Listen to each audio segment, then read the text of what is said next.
Selamat malam sejahtera, Shalom Ibu Bapak Saudara-saudara Jemaat GPB Sejahtera di DKI Jakarta yang diberkati Tuhan. Salam sehat semua.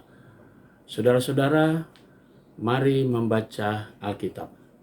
Bacaan Alkitab kita pada malam hari ini terambil dalam kitab Yosua pasal 17 dan 18. Kita siapkan Alkitab kita berdoa. Bapa di dalam surga, kembali kami datang kepadamu.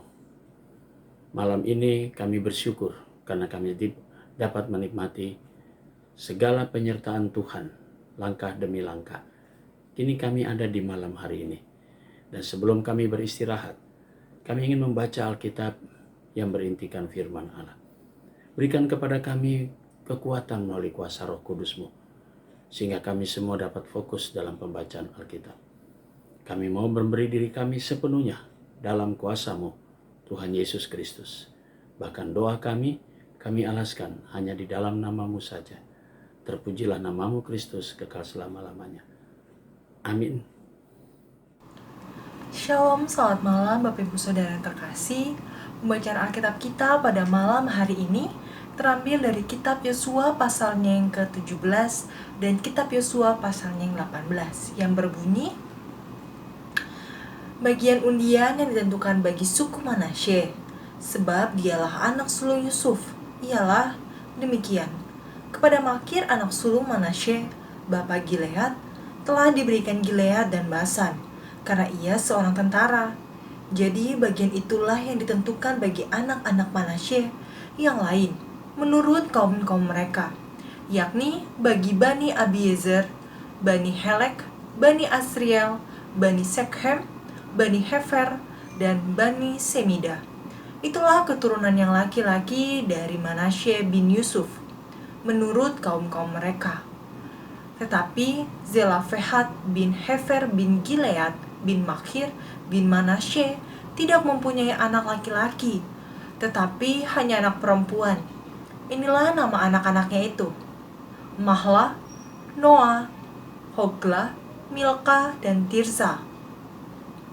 Mereka datang menghadap Imam Eleazar dan menghadap Yosua bin Nun, serta para pemimpin dan berkata, Tuhan telah memerintahkan kepada Musa untuk memberikan milik pusaka kepada kami di tengah-tengah saudara-saudara kami. Sebab itu diberikannya kepada mereka milik pusaka di tengah-tengah saudara ayah mereka, sesuai dengan titah Tuhan. Demikianlah kepada suku Manasye jatuh 10 bidang tanah, selain dari tanah Gilead dan Basan yang di seberang Yordan. Sebab anak-anak perempuan Manasye telah menerima milik pusaka di tengah-tengah anak-anaknya lelaki. Sedang tanah Gilead ditentukan bagi anak-anak lelaki Manasye yang lain. Jadi batas daerah Manasye ialah dari Asher ke Mikmetat yang di sebelah timur Sikhem. Kemudian batas itu terus ke selatan ke daerah penduduk En Tapuah. Tanah Tapuah adalah kepunyaan suku Manasye, tetapi kota Tapuah dekat batas daerah Manasye adalah kepunyaan Bani Efraim. Kemudian batas itu ke sungai Kana, ke sebelah selatan sungai itu. Kota-kota di sana adalah kepunyaan suku Efraim, sekalipun di tengah-tengah kota-kota suku Manasye. Selanjutnya batas daerah Manasye itu lewat dari sebelah utara sungai itu dan berakhir ke laut. Ke selatan daerah itu kepunyaan suku Efraim dan ke utara kepunyaan suku Manasye. Batasnya ialah laut. Di sebelah utara batas daerah itu menyinggung daerah Asher, di sebelah timur menyinggung daerah Isakar. Tetapi di daerah Isakar dan Asher ada juga kepunyaan suku Manasye, yakni Bet-Sean dengan segala anak kotanya, Yibleam dengan segala anak kotanya, penduduk Dor dengan segala anak kotanya, penduduk Endor dengan segala anak kotanya, penduduk Ta'anak dengan segala anak kotanya, dan penduduk Megido dengan segala anak kotanya, yakni ketiga daerah bukit itu. Tetapi Bani Manasye tidak dapat menduduki kota-kota itu, sebab orang Kanaan berhasil untuk tetap diam di negeri itu. Setelah orang Israel menjadi kuat, orang Kanaan itu dibuatnya menjadi orang Rodi. Tetapi tidaklah sama sekali mereka itu dihalaunya. Berkatalah Bani Yusuf kepada Yosua demikian, "Mengapa engkau memberikan kepadaku hanya satu bagian undian dan satu bidang tanah saja menjadi milik pusaka? Padahal aku ini bangsa yang banyak jumlahnya, karena Tuhan sampai sekarang memberkati aku." Jawab Yosua kepada mereka, "Kalau engkau bangsa yang banyak jumlahnya, pergilah ke hutan dan bukalah tanah bagimu di sana di negeri orang Feris dan orang Refaim, jika pegunungan Efraim terlalu sesak bagimu." Kemudian berkatalah Bani Yusuf, "Pegunungan itu tidak cukup bagi kami, dan semua orang Kanaan yang diam di dataran itu mempunyai kereta besi, baik yang diam di Bet-Sean dengan segala anak kotanya, maupun yang diam di lembah Yizreel." Lalu berkatalah Yosua kepada keturunan Yusuf, kepada suku Efraim dan suku Manasye, "Engkau ini bangsa yang banyak jumlahnya dan mempunyai kekuatan yang besar. Tidak hanya satu bagian undian ditentukan bagimu, tetapi pegunungan itu akan ditentukan bagimu juga. Dan karena tanah itu hutan, haruslah kamu membukanya. Kamu akan memilikinya sampai kepada ujung-ujungnya. Sebab kamu akan menghalau orang Kanaan itu, sekalipun mereka mempunyai kereta besi dan sekalipun mereka kuat." Yosua pasal yang ke-18. Pembagian sisa tanah Kanaan di Silo. Maka berkumpullah segenap umat Israel di Silo. Lalu mereka menempatkan kemah pertemuan di sana, karena negeri itu telah takluk kepada mereka. Pada waktu itu masih tinggal 7 suku di antara orang Israel yang belum mendapat bagian milik pusaka. Sebab itu berkatalah Yosua kepada orang Israel, "Berapa lama lagi kamu bermalas-malas, sehingga tidak pergi menduduki negeri yang telah diberikan kepadamu oleh Tuhan Allah nenek moyangmu? Ajukanlah 3 orang dari tiap-tiap suku, maka aku akan menyuruh mereka supaya mereka bersiap untuk menjelajahi negeri itu, mencatat keadaannya, sekadar milik pusaka masing-masing, kemudian kembali kepadaku. Sesudah itu mereka akan membaginya di antara mereka menjadi 7 bagian. Suku Yehuda akan tetap tinggal dalam daerahnya di sebelah selatan dan keturunan Yusuf akan tetap tinggal dalam daerahnya di sebelah utara. Kamu catat keadaan negeri itu dalam 7 bagian dan kamu bawa kemari kepadaku. Lalu aku akan membuang undi di sini bagi kamu di hadapan Tuhan Allahmu, Tuhan Allah kita.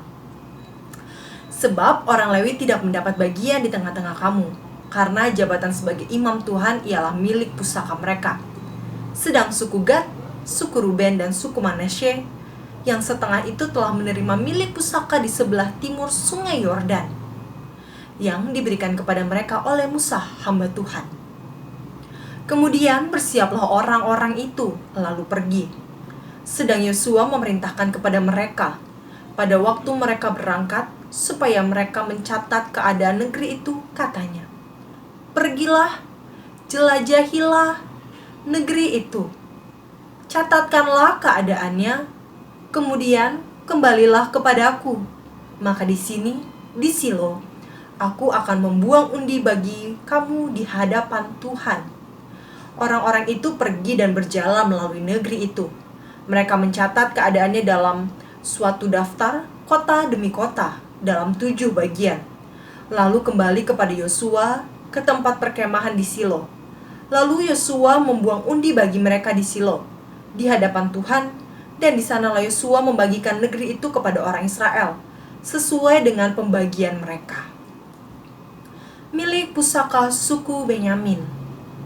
Maka keluarlah undian suku Bani Benyamin menurut kaum-kaum mereka, dan daerah yang diundikan kepada mereka terdapat antara daerah Bani Yehuda dan daerah Bani Yusuf.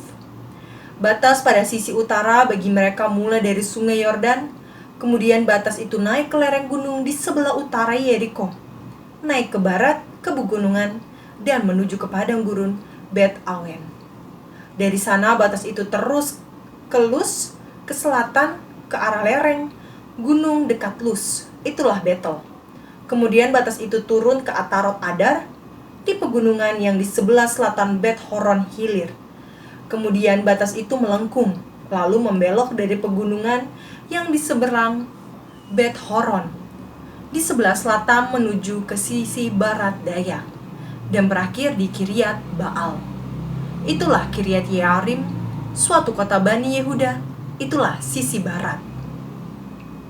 Sisi selatan mulai dari ujung Kiryat Yearim, kemudian batas itu menuju ke barat dan menuju pula ke mata air Me Neftoa.